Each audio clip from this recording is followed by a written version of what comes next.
Hello, good morning to all my friend. कैसे हैं? आज पढ़ेंगे कंप्लीट लूसेंट का चैप्टर नंबर 1 भारत का इतिहास। ठीक है, अगर आप railway, SSC, GD, group D की तैयारी कर रहे हैं तो ये आपके लिए अच्छी है। और मैं कोई टीचर नहीं हूँ, मैं भी पढ़ने वाला एक स्टूडेंट हूँ।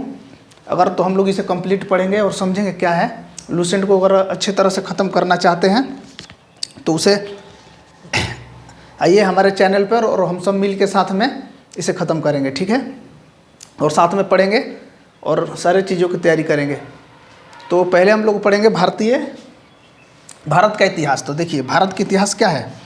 कह रहा है भारत के इतिहास में कि उत्तर में हिमालय से लेकर दक्षिण में समुद्र तक फैला यह उपमहाद्वीप भारतवर्ष के नाम से ज्ञात है। कहने का मतलब है, कह रहा है कि ये जो भारत है, भारत का इतिहास उत्तर में हिमालय से लेकर दक्षिण में समुद्र तक के फैला यह उपमहाद्वीप जो है भारतवर्ष के नाम से क्या है, मतलब प्रचलित ज्ञात है। इसको ही कहते हैं भारतवर्ष। ठीक है, जिसे महाकाव्य तथा पुराणों में क्या कहते हैं, भारतवर्ष या अर्थात भारत का देश। महाकाव्य और पुराणों में क्या कहते हैं इसे,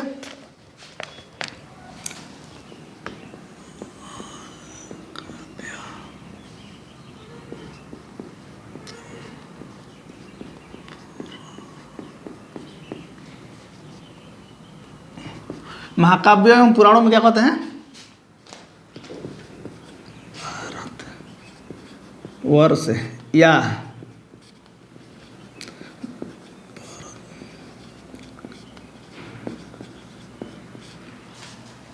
भरत का देश, यानी जो राजा दशरथ के पुत्र भरत थे उन्हें। तो इसे महाकाव्य एवं पुराणों में क्या कहा था, भारतवर्ष या भारत का देश। तथा यहाँ के निवासी को भारतीय अर्थात भरत की संतान कहा गया है। कहने का मतलब यह है कि यहाँ के जो निवासी जो रहने वाले हैं भारत में, उसे भारत का निवासी या भरत का संतान कहा गया है। जो भगवान राम के भाई थे उनके संतान कहा गया है पुराणों एवं महाकाव्यों में।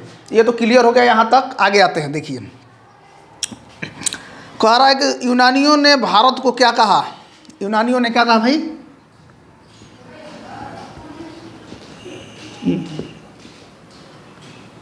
भारत को कहा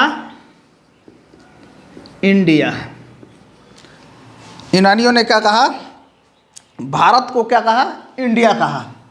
यहाँ तक कोई पूछेगा कि भारत को किसने कहा था इंडिया, मतलब किसने नाम दिया था, उपनाम, तो यूनानियों ने दिया था, जो यूनानी आए थे भारत में। ठीक है, अब मुस्लिम इतिहासकारों ने क्या कहा, देखिए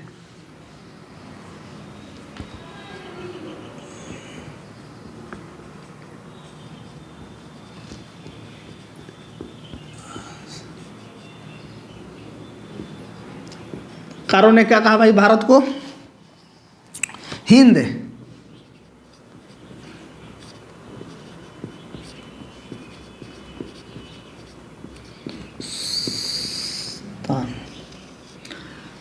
मुस्लिम इतिहासकार जो भारत में आए रहने, घूमने या देखने, यहाँ का जो चीज़ मतलब कल्चर देखने, उन्होंने इसे भारत को हिंद या हिंदुस्तान कहा। तो हमें बहुत मतलब अच्छे से कॉन्सेप्ट क्लियर हो रहा है जहाँ तक देख रहे हैं। तो अगर आप लोग शुरू से पढ़ना चाह रहे हैं तो अगर चैनल पर पहली बार है तो चैनल को लाइक भी कीजिए, सब्सक्राइब कीजिए, जिससे मुझे भी मोटिवेशन मिलेगा और वीडियो बनाने के लिए, और मैं आप लोग के पास अच्छी से अच्छी वीडियो लाऊंगा। ठीक है, तो देखिए अब यहाँ पर बहुत कॉन्सेप्ट क्लियर हो। महाकाव्य एवं पुराणों में जो भारत है उसको भारतवर्ष या भारत का देश कहा जाता है, या भारत का देश कहा जाता है। ठीक है, और इसे यहाँ के रहने वाले जो निवासी हैं उन्हें भगवान भरत का संतान कहा जाता है। इसे हम लोग तो भगवान ही मानते हैं, राम के भाई थे। तो यूनानी ने भारत को क्या कहा, इंडिया। मुस्लिम इतिहासकारों ने कहा हिंद या हिंदुस्तान। यहाँ तक तो हमारा कॉन्सेप्ट क्लियर है। चलिए आगे आते हैं। नाम संबोधित किया, ठीक है, तो यहाँ तक क्लियर होगा। देखिए कह रहा है आगे कि भारतीय इतिहास के अध्ययन की सुविधा के लिए 3 भागों में बांटा गया है।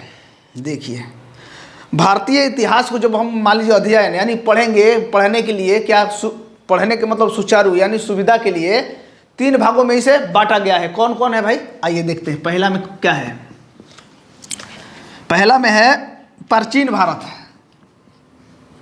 प्राचीन भारत, बहुत इजी है। दूसरा में क्या है भाई, मध्यकालीन भारत है। मध्य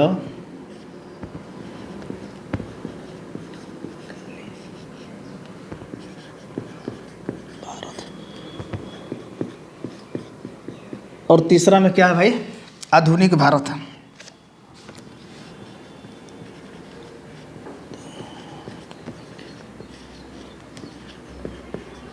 भारत देखिए, जो हमारा भारतीय इतिहास है इसके सुविधा के लिए, मतलब जानकारी के लिए सोचा लोगों ने कि भाई कैसे होगा, तो इन 3 भागों में बांट दिया गया। तो पहला नंबर पे प्राचीन भारत, मध्यकालीन भारत, आधुनिक भारत। इन तीनों को पढ़ लेंगे तो हमारा पूरा भारतीय इतिहास के बारे में जानकारी कंप्लीट हो जाएगा और हमें कुछ नहीं, हमें सारी जानकारी मिल जाएगी। ठीक है, तो हमें 3 भागों में यही पढ़ना है। यहाँ तक तो कंसेप्ट क्लियर हो गया। तो अब आते हैं, देखिए पहला नंबर में कौन सा है, प्राचीन भारत है।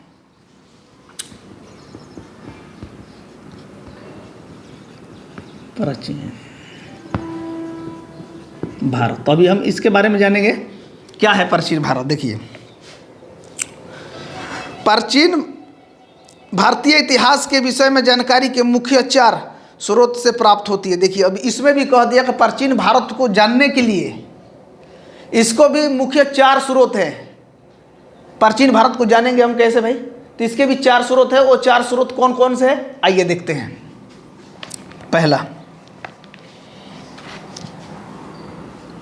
पहला में क्या है भाई, धर्म ग्रंथ। दूसरा ऐतिहासिक ग्रंथ।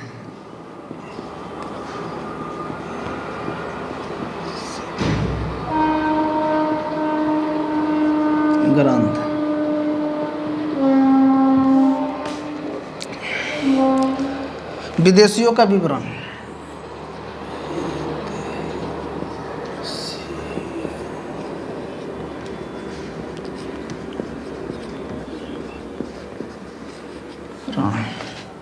और चौथा क्या है,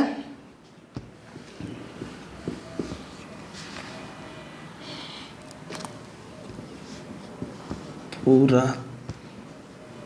तत्व।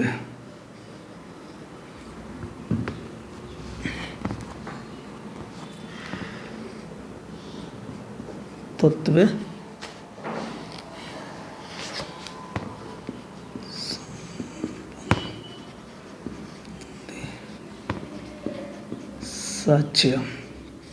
देखिए क्या कह रहा है क्वेश्चन, कि प्राचीन भारत को जानने के लिए क्या किया गया है, इसे सुविधा के लिए 4 स्रोतों में बांटा गया। पहला है धर्म ग्रंथ, ऐतिहासिक ग्रंथ, विदेशियों का विवरण, पुरातत्व संबंधित साक्ष्य।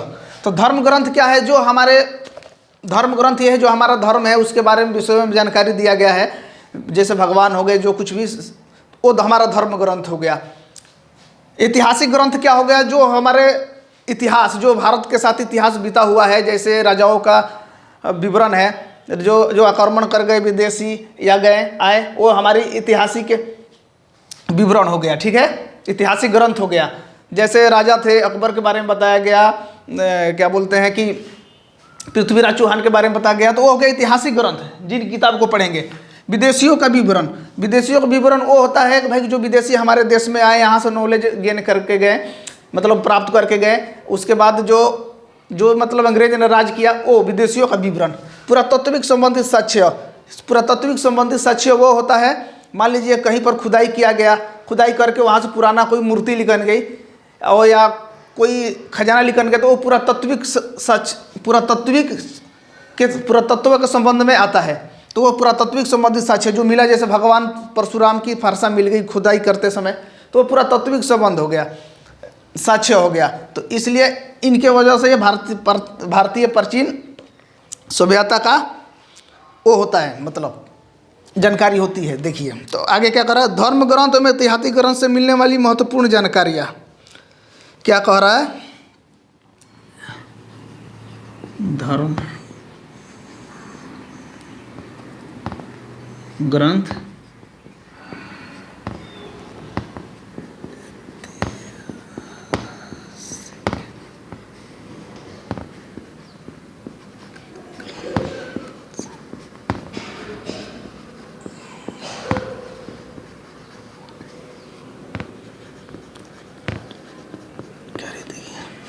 धर्म ग्रंथ एवं ऐतिहासिक ग्रंथ से मिलने वाली जानकारी। देखिए, भारत का सर्वप्राचीन ग्रंथ जो है वेद है।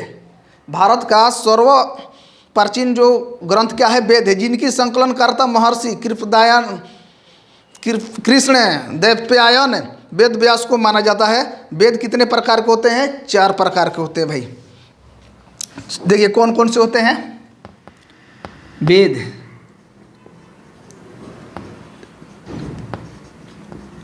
प्रकार कौन कौन से भाई? पहला है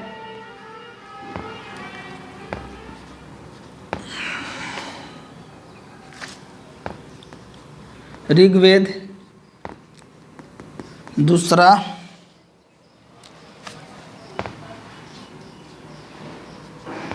यजुर्वेद, तीसरा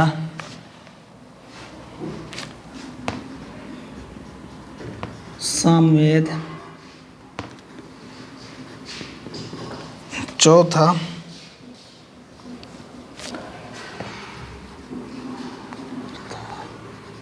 वेद।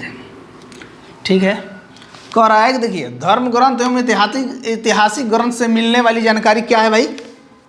तो इसमें कह रहा है महत्वपूर्ण जानकारी में भारत का सर्वप्राचीन ग्रंथ धर्म ग्रंथ जो है क्या है? वेद है। वेद को पढ़ेंगे तो उसमें सारा चीज़ पता चल जाएगा कि कैसे कैसे हमारा धर्म मतलब धर्म क्या है, उसके बारे में पूरी जानकारी नॉलेज मिलेगी। ठीक है, जिनके संकलनकर्ता महर्षि कृष्ण द्वैपायन वेद व्यास को माना जाता है। वेद व्यास जो थे जिन्होंने धर्म ग्रंथ यानी वेद का रचना किया।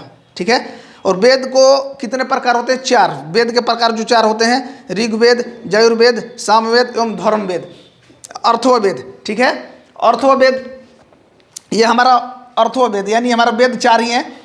तो इसमें कहने का मतलब ये है कि यहाँ तक तो हमारी जानकारी कंप्लीट हो गया। अब अगला चैप्टर में मिलेंगे वेद। वेद क्या है? वेद हर एक वेद का ऋग्वेद, यजुर्वेद, सामवेद, अर्थोवेद इनके विवरण भी जानेंगे, क्या कैसा है कैसा नहीं।